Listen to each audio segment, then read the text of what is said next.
तात्याबा, तात्याबा. आलो जी. लावला साखळदंड आणि नेला हातीला. दूध तांब्या झाला मोकळा. साय आली. आर देवा, आलोच. आणतो घाल. द्या तुम्ही थांबवायचं तर.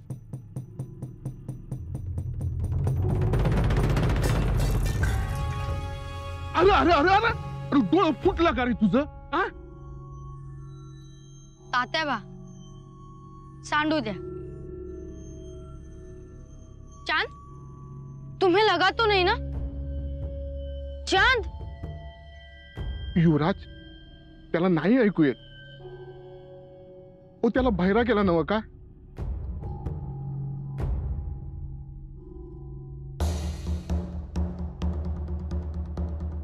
ये दूध तुमने गिराया? चांद! खान साहब. शंभूराजे, ये बहरा है, अंधा नहीं है. क्यों गिराया दूध? मैं इसका सबक तुम्हें सिखाऊंगा, छोड़ूंगा नहीं. इसने दूध नहीं गिराया. इसने नहीं गिराया तो फिर किसने गिराया? दूध गिरा नहीं, आम्ही फेकलं दूध. क्या? दूध तुमने फेंका? क्यों? खान साहेब, दुधावरची साय आम्हाला पसंत नाही, म्हणून आम्ही फेकलं. बड़े तेज और गरम मिजाज के हो तुम. कोई शक? कोई शक नहीं शंभूराजे, लेकिन वक्त आने पर हर चीज ठंडी हो जाती है. ठंडी.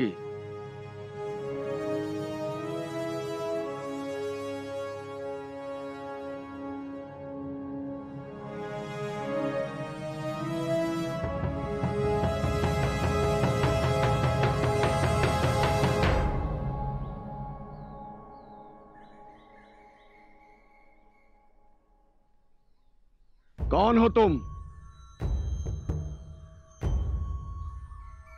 हम चिटणीस है हुजूर, शिवाजी महाराजांचा चिटणीस, बाळाजी आवजी.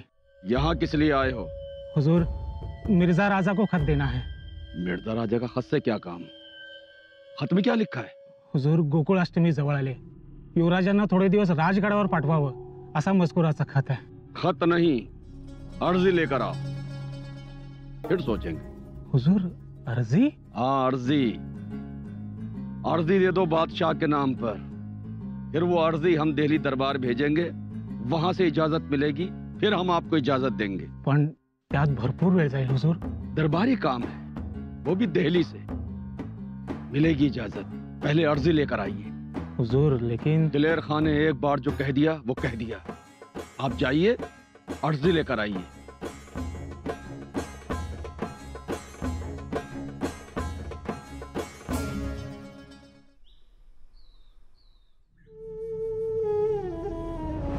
आम्ही राजगडावर नसताना तुम्ही शंभू म्हणून वागायचं.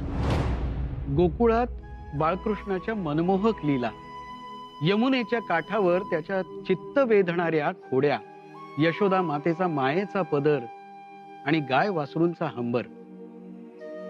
त्या खोड्या, त्या लीला पाहून तृप्त तृप्त होतोय.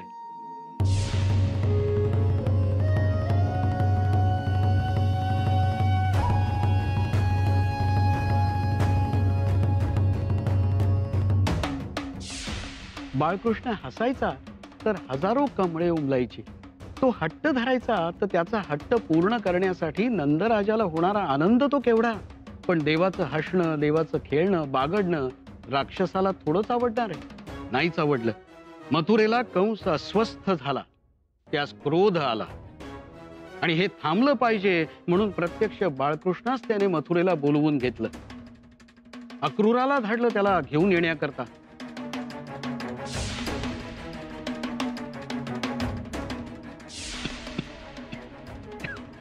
बाळकृष्णास मथुरेस जावंच लागणार.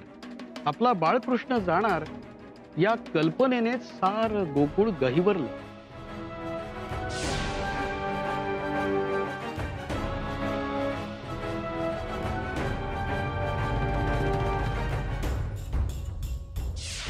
त्या दुष्ट कपटी कंसानी आधीच बाळकृष्णाची सगळी भावंड मारली होती, तरी देखील त्याचे क्रौर्य मात्र संपले नव्हते. आता तर प्रत्यक्ष बाळकृष्णालाच त्याने मथुरेला बोलवून घेतलं होतं. अक्रूरासोबत बाळकृष्ण जायला निघाला. गोपिका रडू लागल्या. गाय वासरूंचे हंबर गगनाला भिडले. बासरी उदास झाली. त्याचे सारे सवंगडी कावरे बावरे झाले. यमुनेचे जल धास्तावले. तो जायला निघाला. तो रथात देखील बसला. यशोदा मातेच्या ममतेचा बाण फुटला आणि तिने हंबरडा फोडला. थांब काना थांब. आम्ही आमच्या बाळकृष्णाला मथुरेला जाऊ देणार नाही. आम्ही आमच्या शंभूराजाला मथुरेला जाऊ देणार नाही.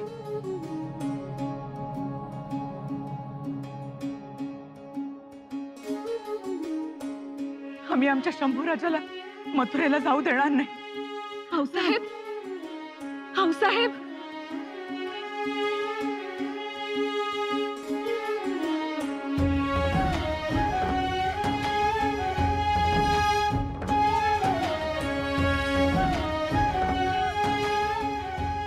केशव पंडित, कृष्णकथा थांबवा.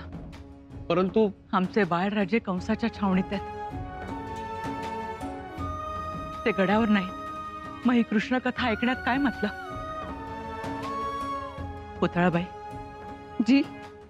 शंभूराजे जर गडावर आले नाहीत तर आम्ही त्यांना भेटायला जाऊ, असा शिवबांना निरोप द्या. जी.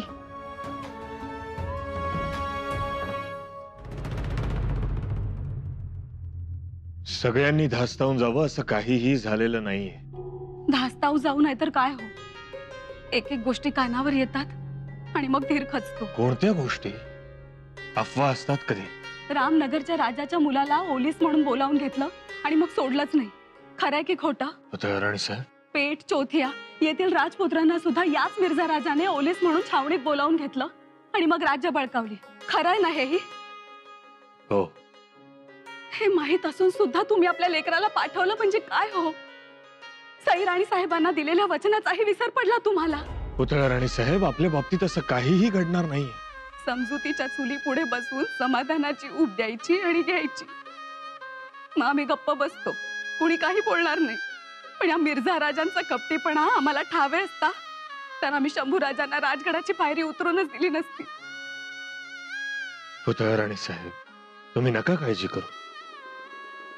आम्ही बाळाजी आऊजींना पत्र घेऊन पाठवलंय. ते तुम्ही बघा. सणाला बाळराजे गडावर पाहिजेत. एवढा कृष्णाष्टमीचा सण, घराघरातले बाळकृष्ण हसणार, नाचणार, दही अंडी फोडणार, गोपाळकाला खाणार, आणि आपला बाळकृष्ण कुठे? कंसाच्या तुरुंगात. राणी साहेब, तुमचे बाळकृष्णही गोकुळात येतील. यावा. आऊसाहेबांनी तर कृष्णकथा ऐकता ऐकता केशव पंडितांना थांबवलं. नाही तर नाही ऐकली त्यांनी कृष्णकथा. तुम्ही सर्वांनीच थोडा धीर धरावा.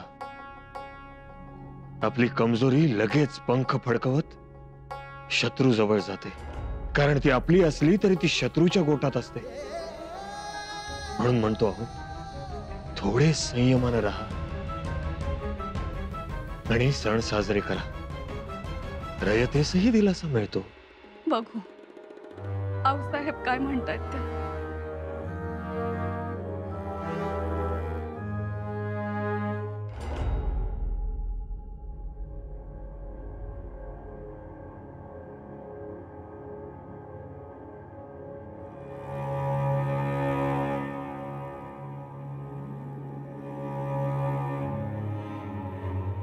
कमी झालाय ताप. मगा परस बरं आहे आता?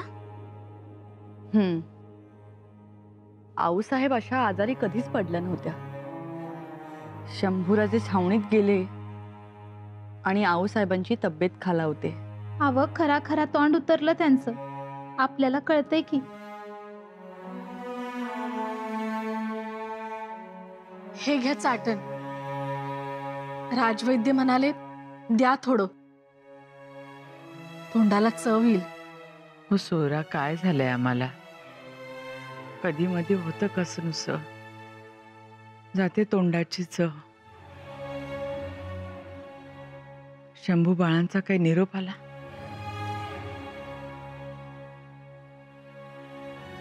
नाही, स्वराज्याची चिटणीस पत्र घेऊन गेलेत. ठीक आहे,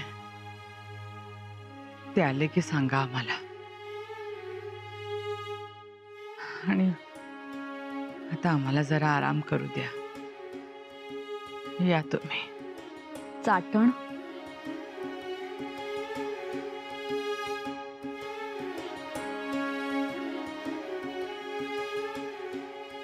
राणीसाहेब, हे आजारपण लवकर बरं करायचं असेल तर एकच उपाय, बाळ राजासनी तातडीने आणायचं. होय धाराव, एकदा का बाळ राजे दिसले की आऊसाहेब बऱ्या झाल्यास.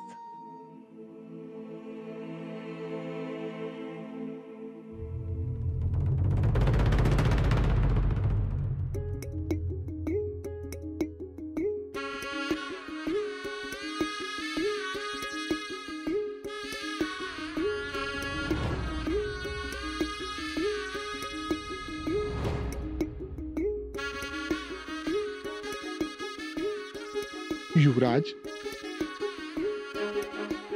काव काही नाही. आऊसाहेबांची याद आली. नाही. अहो तोंड बघा कसं सुकलंय. भूक लागली का? देऊ काय खायला? नको काका. बर बर, तुम्ही बसा, मी हाय हातच.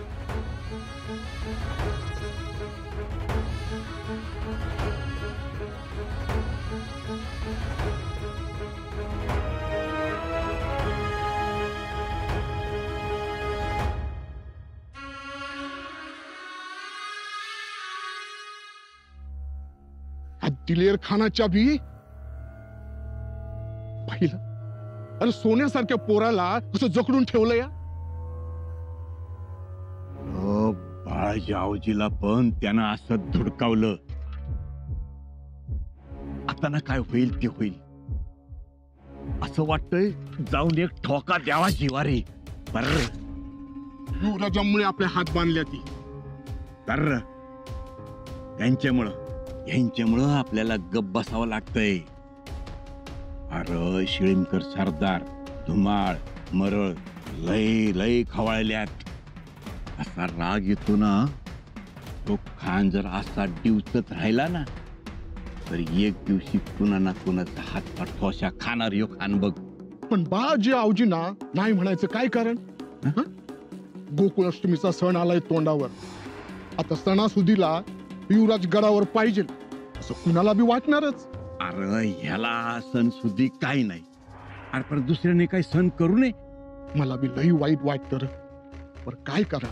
तुला सांगतो, अरे एवढा मोठा समजूतदारपणा कुठनं मिळवलाय कुणाच ठाऊक बाबा. देव जात. पर आपण पडलो साधा चोर. अरे आपलं पिराळ आपल्या पाठीवर. माझा संसार म्हणजे माझी एक कुराड, 2 मडकी आणि 2 गाडगी, बस.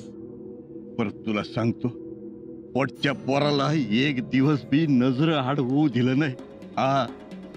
रात्री चोरी केली, दरोडा घातला, पण सकाळच्याला घरला जाऊन पोटच्या पोराला समोर बसवून 2 घास खाऊ घातल्या बिगर कधी चैन पडली नाही का कधी पोट बी भरलं नाही.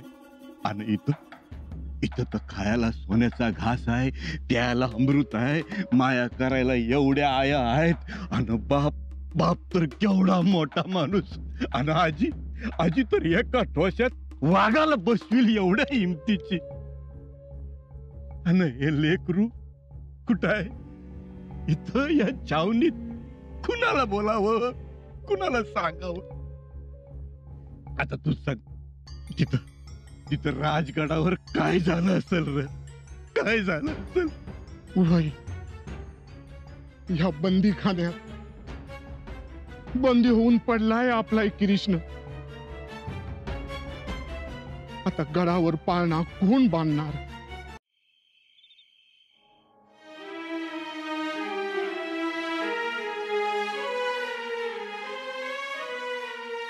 सकवारबाई, काय झालं हो? बाळराजांची आठवण झाली? होय हो, दरवर्षी कृष्ण जन्माचा केवढा आनंद असतो, पण यंदा मन रमतच नाही. कसं रमणार? कुणाचंच ध्यान ना कामात ना सणात. जग रहाटी म्हणून करायचं, दुसरं काय. नाहीच येणार बाळराजे गडावर? आत्ता येतील असं वाटत नाही. यायचं असतं तर केव्हाच आले असते. त्यांनाही करमत नसेल. मागच्या सणात तेच सगळ्यांचे बाळकृष्ण झाले होते. आई जगदंबे,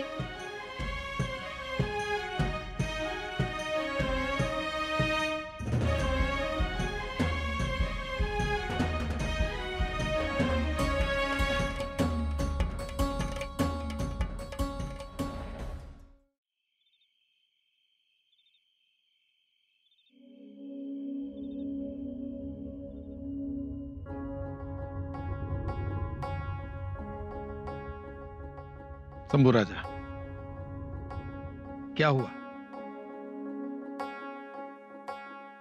प्रणाम दादाजी. प्रणाम. ये क्या है?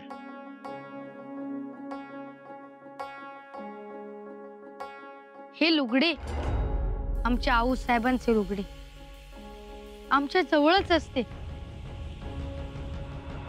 रात्री झोपताना अंगावर पांघरून घ्यायला. लुगड़े? शंभू राजा, हम आपको एक शाल देंगे, बेशकीमती पश्मीना शाल. दादाजी, हे लुगडे ही बेशकिमती आहे, कारण या लुगडाच्या पदराखाली स्वराज्य लहानाचं मोठं झालंय.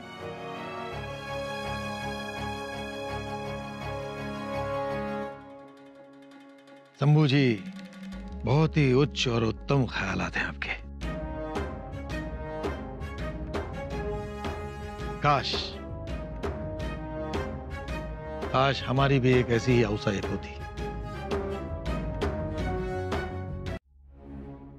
मुजरा शंभूराजे. बाळाजी काका, तुम्ही असं अचानक? राजे आऊसाहेब बीमार आहेत. क्या? जी हुजूर, और अगर आपकी इजाजत मिल गई तो युवराज आऊसाहेबांना भेटतील और उनकी तबीयत में सुधार आ जाएगा. बाळाजी काका, आऊ साहेबांना सांगा स्वतःला सांभाळा, बरे व्हा. आमची चिंता करू नका, आणि चिंता करण्याचेही काही कारण नाही, कारण आता आम्ही कंसाच्या मथुरेत नाही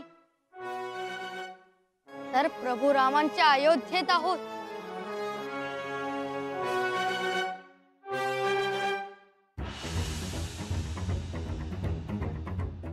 आणि आम्ही स्वराज्यासाठी जामीन म्हणून आलोय, याचा विसर तुम्ही पडू देऊ नका. या आपण. मुजरा राजे,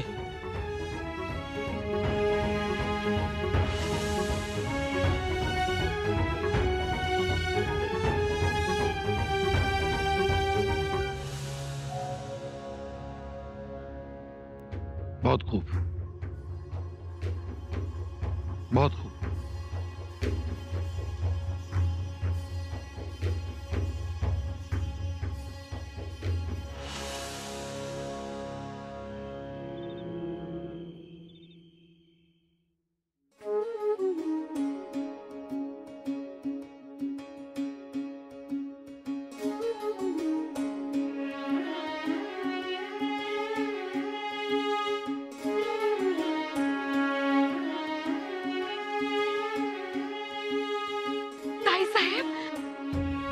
आपला बाळकृष्ण आला.